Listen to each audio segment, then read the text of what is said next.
Ce n'est pas une guerre qui fit tomber la reine, ni un ennemi lointain, mais un festin de trahison servi au cœur même de son palais. Le sang d'une souveraine coula entre les pierres millénaires, et l'Europe entière frissonna. Septembre 1213. Le château de Pili, perdu dans les forêts profondes de Hongrie, se réveille en sursaut. Des hurlements glaçants se répercutent à travers les voûtes de pierre, fendillant le silence d'une nuit trop calme. Là, dans les appartements royaux baignés d'ombre, se dévoile une scène d'horreur pure. Gertrude de Méranie, autrefois reine de Hongrie et figure incontournable de l'aristocratie européenne, repose désormais dans une flaque de sang coagulé. Son corps, mutilé avec une sauvagerie indescriptible, a été méthodiquement découpé à la lame. Les bras et les jambes ont été arrachés de leur axe, dispersés dans la pièce comme des morceaux de bois jetés dans un feu. Sa tête, presque entièrement séparée de son cou, pend misérablement, reliée par quelques lambeaux de chair. Quelques heures plus tôt, elle était encore considérée comme l'une des femmes les plus influentes du continent. À présent, il ne reste d'elle qu'un cadavre défiguré, un avertissement macabre lancé au monde entier. Ceux qui ont commis cet acte ne se sont pas attardés. Mais leur départ précipité n'a laissé place à aucun doute, ce n'était pas un meurtre par passion ou un assassinat voilé. C'était une déclaration politique, gravée dans la chair d'une reine. Le message était limpide, l'intrusion étrangère dans les affaires intérieures de la Hongrie était désormais révolue et cette rupture se faisait dans le sang. Lorsque le roi André Ier reviendra de ses campagnes à l'étranger, il ne retrouvera ni sa compagne, ni sa cour. Il marchera droit dans un royaume ensanglanté et un peuple divisé. Et de cette tragédie naîtra l'une des vengeances les plus implacables de toute l'Europe médiévale. Avant d'être une victime, elle fut une stratège. Avant de régner sur la Hongrie, elle gouvernait les cœurs par le charme et les ambitions dissimulées. Mais chaque trône conquis par l'arrogance appelle son propre échafaud. Pour saisir les mécanismes qui ont mené à ce massacre royal, il faut remonter aux origines de cette femme devenue légende sanglante. Gertrude vit le jour autour de l'an 1185, au cœur de la Méranie, une région alpine couvrant aujourd'hui l'Autriche et la Slovénie.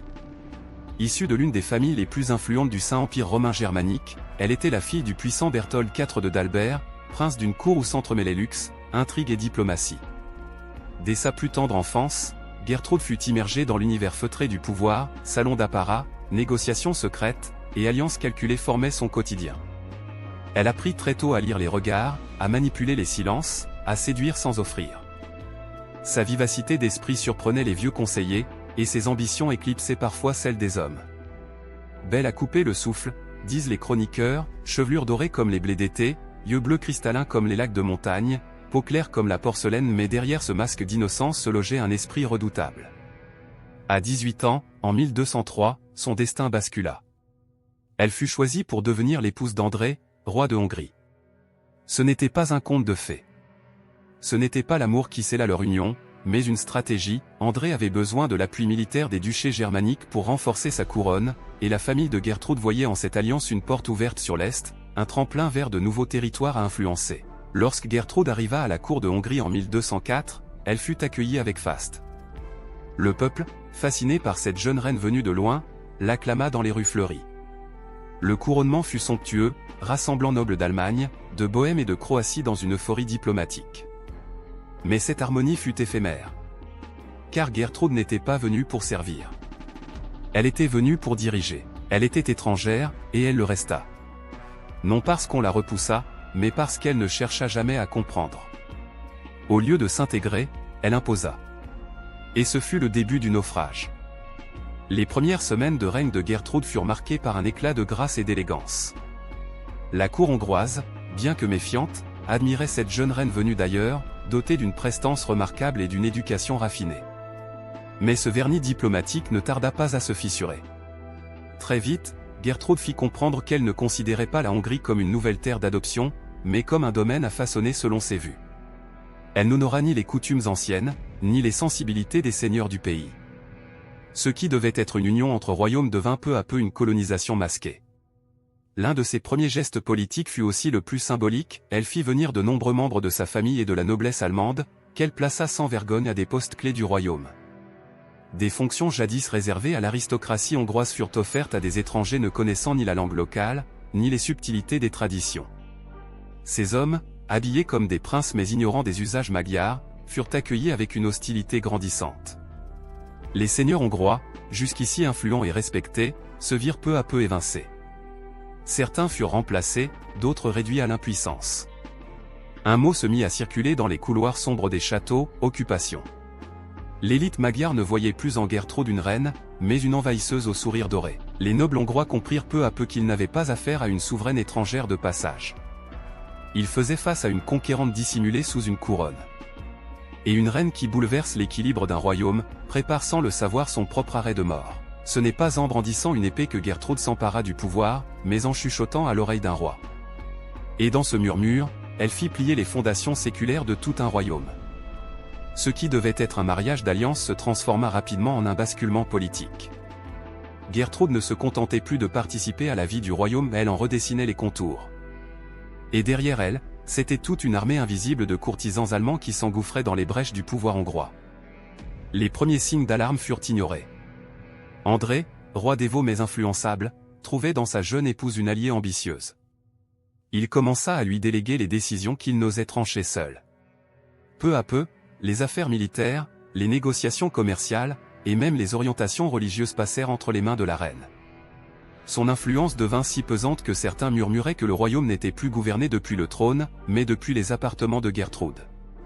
Sous son impulsion, la Hongrie se réorienta vers l'ouest, des traités furent signés avec des marchands saxons, des impôts abolis sur les produits venus d'Allemagne, et des terres frontalières furent cédées à des familles germaniques. À chaque décision, une partie de l'identité hongroise semblait s'effacer, remplacée par des intérêts extérieurs que nul n'avait élus. La noblesse magyare, jusque-là pilier du royaume, sentit le sol se dérober sous ses pieds. Les plus anciens virent dans ces actes une profanation de l'ordre établi, une trahison contre la couronne elle-même. On ne parla plus seulement de favoritisme, le mot de trahison devint omniprésent dans les discours privés des aristocrates. Mais la reine ne s'arrêta pas. En 1212, elle poussa André à faire un choix lourd de conséquences, répondre à l'appel de la 5e croisade. Elle y voyait un double avantage: éloigner son époux des intrigues internes, et gouverner seule. Pour André, l'appel de la Terre Sainte sonnait comme un devoir sacré. Pour Gertrude, c'était la pièce manquante de son échiquier. Lorsque le roi prit la croix, il ne savait pas qu'il abandonnait son trône à un feu lent déjà allumé. Et pendant qu'il s'agenouillait devant Dieu, sa reine s'apprêtait à régner sans partage. Quand le roi quitta la Hongrie, il emporta sa couronne, mais laissa son royaume entre les mains d'une femme qui, sous ses gestes gracieux, tenait la poigne d'un conquérant. Le départ d'André pour la Terre Sainte en 1212 marqua un tournant décisif. Désormais seule à la tête du royaume, Gertrude ne fit plus semblant d'écouter. Elle gouverna avec l'assurance de ceux qui n'ont plus de compte à rendre. L'autorité du roi, laissée vacante, se fondit dans les plis de sa robe. Et la Hongrie, jadis dirigée par des traditions ancestrales, se retrouva soumise à une femme étrangère au cœur durci par le pouvoir. Elle imposa de nouvelles taxes à l'aristocratie hongroise, tout en allégeant les impôts pour ses alliés germaniques. Elle redistribua les terres de la noblesse magyare au profit de familles venues d'Allemagne, déchirant les cartes des anciens domaines comme s'il s'agissait de simples toiles à redessiner. Le coup de grâce fut porté lorsqu'elle nomma un commandant allemand à la tête des forces militaires du royaume, une insulte ouverte à l'élite guerrière hongroise. La régence de Gertrude fut perçue comme une occupation. Les nobles, humiliés, réduits au silence, rongeaient leur rage derrière les murs de leur domaine. Leur influence s'effondrait pendant que la reine tissait une nouvelle toile de fidélité autour d'elle. Mais elle se trompait en pensant que le silence était de l'acceptation. Il était en réalité celui qui précède la tempête. Dans les profondeurs de la cour, parmi les couloirs silencieux et les chapelles éclairées à la chandelle, un nom revenait de plus en plus souvent, Banqueban. Seigneur respecté, vétéran de nombreuses campagnes, il regardait la montée en puissance de la régente avec une rancune froide. Pour lui, elle n'était pas seulement une menace politique, elle incarnait une profanation de la patrie. Et dans l'ombre, il commença à rassembler ceux qui, comme lui, pensaient qu'une reine étrangère ne pouvait pas posséder un cœur hongrois. Il ne suffisait plus de l'écarter. Il fallait l'effacer. Certains complots naissent de l'ambition. Celui-ci naquit de l'humiliation. Et dans le silence des couvents et des châteaux, une poignée d'hommes s'unirent pour tuer une reine. Alors que Gertrude gouvernait avec fermeté, persuadée que rien ni personne n'oserait lui résister, une opposition souterraine prenait forme.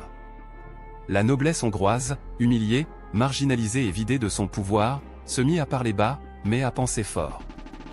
Ce n'était plus seulement de la rancœur, c'était un ferment de révolte. À la tête de ce mouvement discret, Banqueban, seigneur à la barbe grisonnante et aux yeux brûlants de dignité blessée. Homme de guerre et de loi, il avait servi loyalement la couronne hongroise. Mais il ne reconnaissait plus son royaume. Il voyait ses compatriotes remplacés, leurs terres spoliées, et leur culture écrasée sous le poids d'un pouvoir étranger. Pour lui, Gertrude n'était pas une souveraine, elle était une épine enfoncée dans le cœur de la Hongrie. Au fil des semaines, les réunions secrètes se multipliaient. Dans les monastères reculés, dans les caves des châteaux et sous les frondaisons des forêts, les murmures s'organisaient. Les nobles les plus fiers se joignirent à la cause. Ils savaient que ce qu'ils préparaient n'était pas une révolte ordinaire. Ils n'envisageaient pas de déposer la reine. Ils allaient la supprimer non comme un acte de vengeance, mais comme un rite de purification. Le plan prit forme avec une minutie terrifiante. Ils connaissaient les déplacements de Gertrude, ses habitudes, la disposition du château, le rythme des gardes. Chaque détail fut pesé, chaque hésitation balayée. Ce ne serait pas un meurtre dans l'ombre. Ce serait un message inscrit dans la chair. Gertrude, sûre d'elle, ne voyait rien venir. Protégée par sa cour allemande, entourée de courtisans et de généraux étrangers, elle se croyait intouchable. Mais les murs même qui la protégeaient allaient bientôt se refermer sur elle comme un piège. Et au centre de ce piège, un seul mot, justice. Ce n'est pas dans la clameur d'un champ de bataille que la reine fut jugée, mais dans le silence calculé d'un matin ordinaire. Elle ignorait que ce jour-là, chaque sourire cachait une lame. Le 28 septembre 1213 débuta comme tant d'autres. Le château résonnait de sons familiers, bruit d'armure, voix de serviteurs, hennissements de chevaux.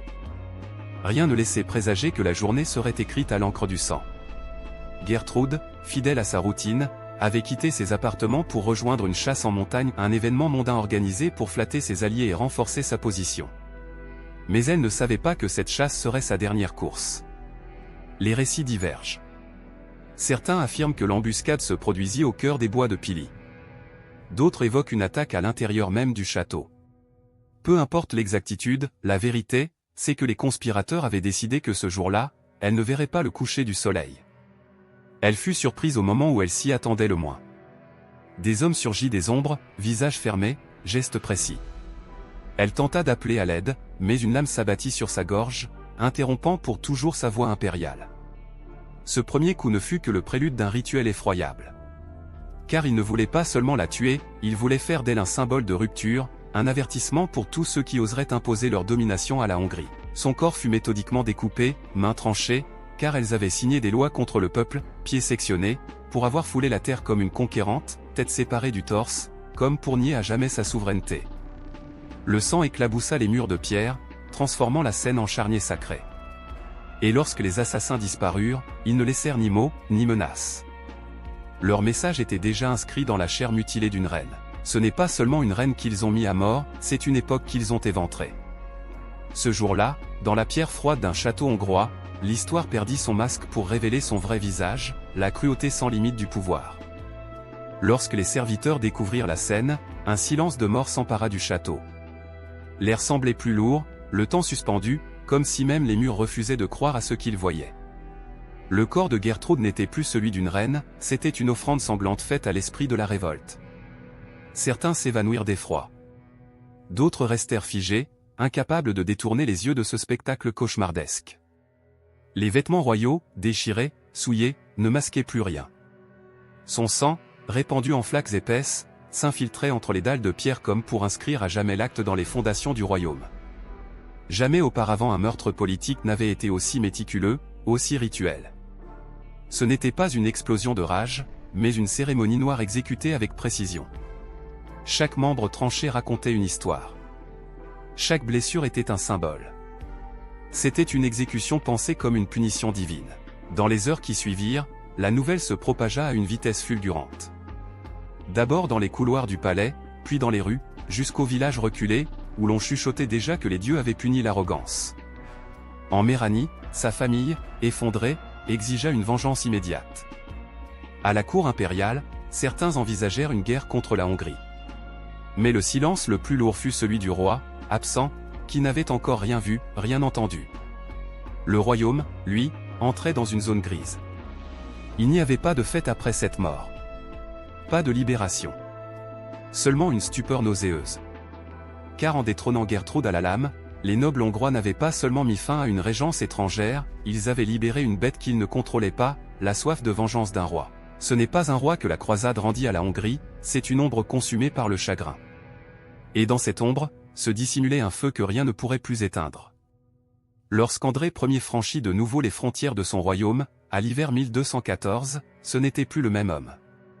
Parti un an plus tôt vêtu de l'armure sacrée des croisés, il rentrait le regard dur, la peau brûlée par les vents du désert, le cœur lourd de silence.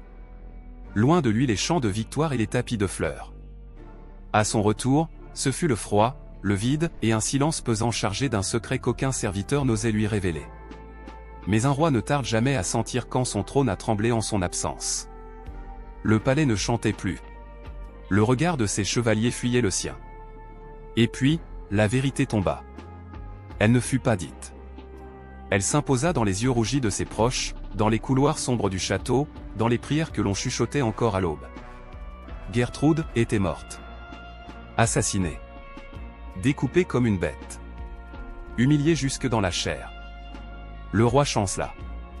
On raconte qu'il s'enferma plusieurs jours dans la chapelle royale, sans boire ni parler. Quand il en ressortit, il n'était plus l'époux éploré et il était un juge, un bourreau, un roi transformé. Dans ses veines ne coulait plus le sang des saints, mais celui des vengeurs. Il jura, devant ses dieux et ses ancêtres, que tous ceux qui avaient touché à la reine périraient dans des souffrances plus longues, plus dures, plus infâmes encore. Ce n'était pas une promesse de justice, c'était un serment de feu. Il mit en branle les services d'espionnage, interrogea les chevaliers, fit interdire les déplacements à travers tout le royaume. Une traque impitoyable commença. Et la Hongrie entière comprit que la fureur d'un roi veuf allait tomber sur elle comme une épée suspendue trop longtemps. Ceux qui croyaient que tout s'était terminé avec le meurtre de Gertrude n'avaient encore rien vu. Quand un roi pleure, son peuple compatit. Mais quand il décide de faire pleurer à son tour, c'est toute une nation qui tremble. La colère d'André Ier ne tarda pas à se transformer en machine implacable. Le roi ne cherchait pas à comprendre, il voulait punir. Dans sa bouche, le mot justice devint un étendard sanglant. Il promit à voix haute que chaque complice, chaque instigateur, chaque regard complice serait traqué, exposé et détruit. Il mobilisa ses ressources les plus redoutées, les maîtres espions du palais, les commandants fidèles, les chevaliers de l'intérieur. Une pluie d'ordres tomba sur le royaume, fouilles de domaines, interrogatoires musclés, arrestations massives. Nul n'était au-dessus du soupçon. Les anciens amis de la couronne, les membres de la noblesse, les serviteurs du palais, tous pouvaient être des traîtres déguisés. La peur rongeait la Hongrie comme une moisissure. Des familles entières furent emprisonnées, des enfants séparés de leurs parents, des femmes battues pour des silences jugés suspects. Le roi, jadis respecté pour sa piété et sa tempérance, était devenu un justicier au cœur gelé, animé par un seul but, faire payer l'humiliation qu'on lui avait infligée. L'étau se resserra peu à peu autour des conspirateurs. Des noms commencèrent à émerger, arrachés à coups de fouet ou de fer chauffé. Le plus recherché d'entre eux, Bankban, tenta d'échapper au destin. Mais la Hongrie n'avait plus de recoin sûr. Le roi avait verrouillé les frontières, posté ses soldats au guet, envoyé des messagers jusqu'en Pologne. Nulle route ne resterait ouverte.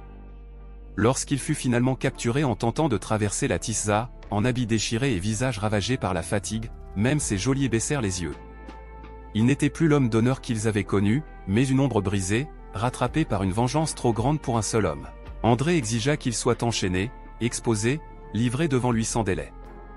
Le roi voulait le regarder, et lui faire comprendre que le prix d'avoir tué une reine se paierait par la souffrance d'un empire entier. Il avait conspiré dans l'ombre.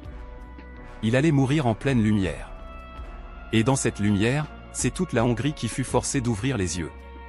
Le roi avait décidé que la mort de Bankban ne serait ni discrète ni rapide. Il ne voulait pas d'une exécution comme tant d'autres, mais d'un spectacle, un avertissement visible, inoubliable, gravé dans la mémoire de son peuple.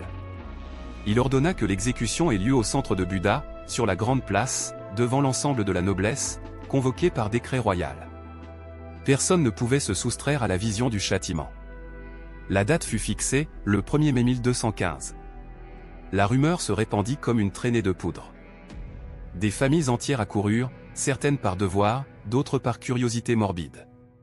Le roi voulait que tous regardent. Que tous comprennent. Que nul n'oublie. La méthode choisie fit frémir même les plus aguerris. Ce serait l'empalement, une torture lente, ignoble, conçue pour faire durer l'agonie des heures, voire des jours. Le pieu, aiguisé comme une lance, serait introduit avec soin, sans toucher les organes vitaux trop vite. Il traverserait le corps, lentement, douloureusement, jusqu'à ressortir par la gorge ou l'épaule. Une horreur que même les plus brutales armées d'Europe hésitaient à infliger. Quand le jour arriva, la ville entière était figée dans une tension étouffante. Bang-Bang, affaibli par les tortures précédentes, fut conduit sur une plateforme de bois. Malgré son état, il marchait droit, les yeux levés, refusant de supplier. Lorsqu'un prêtre lui tendit la croix pour implorer le pardon, il détourna le regard. Ce silence, dans ces dernières secondes, fut sa seule protestation. Le supplice débuta sous un soleil d'été. L'air vibrait de cris étouffés et de prières murmurées. Le pieu s'enfonçait lentement, et chaque minute arrachait à la foule un frisson. Le roi, debout à l'ombre d'un balcon, ne détourna pas les yeux. Il regarda. Jusqu'à la fin. Et lorsque tout fut terminé, André ne dit rien. Il fit simplement un signe. Et l'on sut que le règne de la vengeance ne faisait que commencer. Il avait juré que les responsables mourraient. Il ne précisa jamais combien. Et dans ce flou sanglant, la justice devint vendetta. L'exécution de Bang-Bang n'était qu'un prélude. Le roi André ne voulait pas simplement tuer un homme, il voulait extirper une idée. Celle que l'on pouvait se dresser contre la couronne et vivre pour s'en vanter. Pour lui, la conspiration n'était pas un crime isolé, mais une peste. Et comme toute infection, elle nécessitait une purge totale. Dans les semaines qui suivirent, le royaume sombra dans une paranoïa sanglante. Des noms furent griffonnés sur des listes sans preuve. Des familles entières furent arrêtées sur la base de rumeurs, de jalousies, de dénonciations intéressées. Quiconque avait parlé à un conspirateur, salué un traître ou même gardé le silence devenait suspect. La frontière entre la justice et la vengeance n'existait plus. Le roi était devenu sa propre loi. Les exécutions s'enchaînèrent. Certaines furent publiques, dans la tradition du supplice exemplaire. D'autres se déroulèrent dans les profondeurs des geôles royales, là où personne n'entendait les hurlements. Nobles, écuyers, scribes, gardes, nul n'était à l'abri. La moindre proximité passée avec Gertrude devenait un fardeau mortel. Mais André ne s'arrêta pas là. Il fit saisir les terres des familles impliquées, priver leurs enfants d'héritage, raser des domaines entiers pour effacer les noms des traîtres. Dans les archives officielles, certains lignages furent purement supprimés, comme s'ils n'avaient jamais existé. Il ne restait que des trous dans la mémoire du royaume, comme autant de cicatrices volontairement creusées. La noblesse, terrifiée, se courba. Les plus orgueilleux baissèrent la tête. Le roi avait imposé un ordre nouveau, celui de la terreur justifiée par l'honneur blessé. Mais dans les tavernes et les campagnes, une autre peur naissait, celle d'un souverain devenu tyran. Et dans les yeux du peuple, une vérité s'installait peu à peu, Gertrude n'était plus la seule à avoir été défigurée. C'était tout un royaume qui, désormais, portait ses cicatrices. Il avait voulu purifier le royaume par le feu. Mais à force de brûler les autres, il ne s'était pas aperçu que les flammes léchaient aussi sa propre couronne. Une fois les bourreaux retournés dans l'ombre et les épées rangées, la Hongrie se retrouva suspendue dans un silence glacial. Le peuple, hébété, ne savait plus s'il devait pleurer sa reine, craindre son roi, ou fuir son propre royaume. L'air était devenu lourd, irrespirable, chargé d'un parfum de sang qui ne quittait plus les pierres du palais. André Ier, quant à lui, ne triomphait pas. Son regard s'était vidé. La vengeance l'avait nourri un temps, mais elle ne lui avait pas rendu Gertrude. Il avait brisé des familles, exécuté les chefs de la rébellion, purgé la cour, et pourtant, une absence restait, inassouvie, brûlante.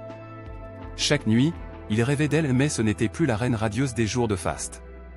C'était son visage lacéré, ses yeux sans vie, son corps disloqué. La douleur devint poison.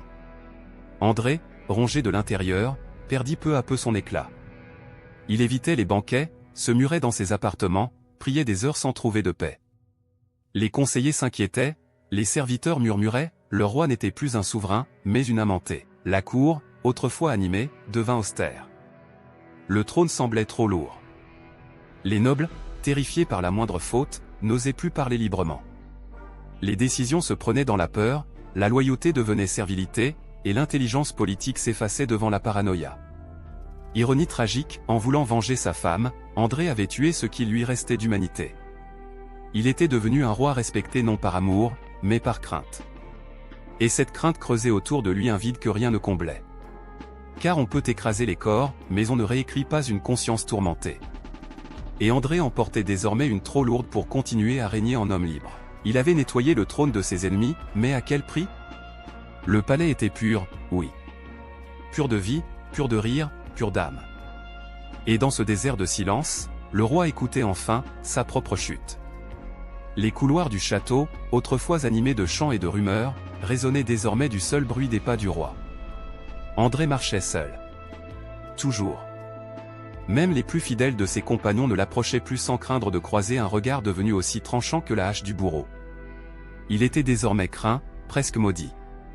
On ne parlait plus que bas en sa présence, comme si la moindre parole prononcée à haute voix pouvait réveiller sa colère. Et pourtant, le roi ne criait plus. Il n'ordonnait plus. Il se taisait. Un silence dur, plus glaçant que toutes ses anciennes menaces. Les fêtes avaient disparu. Les musiciens n'étaient plus invités. Les repas royaux se tenaient dans une solitude d'or et de pierre. Il mangeait peu. Dormait encore moins. Ses journées s'enchaînaient entre prières fiévreuses et souvenirs qu'il ne pouvait plus chasser. Gertrude, encore et toujours, hantait les couloirs de son esprit. Parfois, au détour d'une galerie, il croyait l'apercevoir. Un éclat blond dans la lumière. Un souffle de parfum dans l'air tiède d'une fin d'après-midi. Mais ce n'était qu'un rideau qui bougeait, ou une servante qui se hâtait. Il n'y avait plus de reine. Plus de rire. Plus de futur. Le peuple, lui, s'éloignait. On disait qu'un roi qui voit des fantômes ne peut plus guider les vivants. Même les prêtres du royaume, autrefois confiants, commençaient à murmurer que la couronne avait été profanée par la vengeance, et qu'aucune croisade ne suffirait à purifier l'âme d'André. Et alors que le royaume redevenait calme, que les opposants étaient morts ou exilés, une nouvelle peur naissait. Celle d'un vide au sommet. Car qu'est un roi, s'il ne gouverne plus que des ombres? Il avait voulu venger une femme, et finit par enterrer un royaume. À la fin, il ne resta ni trône, ni couronne, ni voix. Seulement un homme, et son châtiment intérieur. Les années passèrent, mais pour le roi André, le temps n'adoucit rien. Chaque jour s'écoulait comme un rappel silencieux de ce qu'il avait perdu, et surtout, de ce qu'il avait détruit. La justice qu'il avait rêvé de rendre s'était transformée en épouvantail. Les nobles marchaient sur des œufs, le peuple priait à voix basse, et la couronne pesait comme une chaîne de plomb sur sa tête vieillissante. Il ne cherchait plus à gouverner. Il se contentait de survivre, enfermé dans ses souvenirs, ses regrets, et ses prières sans réponse. À chaque lever de soleil, il montait seul dans la chapelle du palais, agenouillé sous la même verrière, à murmurer un pardon que même le ciel semblait refuser. Il n'était plus un souverain, mais une silhouette. Une relique d'un royaume qu'il avait purifié jusqu'à l'étouffer. En 1235, André s'éteignit. Il mourut dans son lit, entouré de prêtres silencieux, sans faste, sans adieu grandiose. Aucun tambour ne résonna dans les rues. Aucune larme ne fut versée devant le palais. Le deuil fut discret, presque soulagé. La mort avait emporté un homme, que la vie avait déjà vidé. Aujourd'hui, plus de 8 siècles ont passé. Et pourtant, l'histoire de Gertrude et André hante encore les livres et les cœurs. Elle incarne l'un des épisodes les plus sombres de l'Europe médiévale, un mélange d'amour sacrifié, de pouvoir perverti, de haine déguisée en vertu.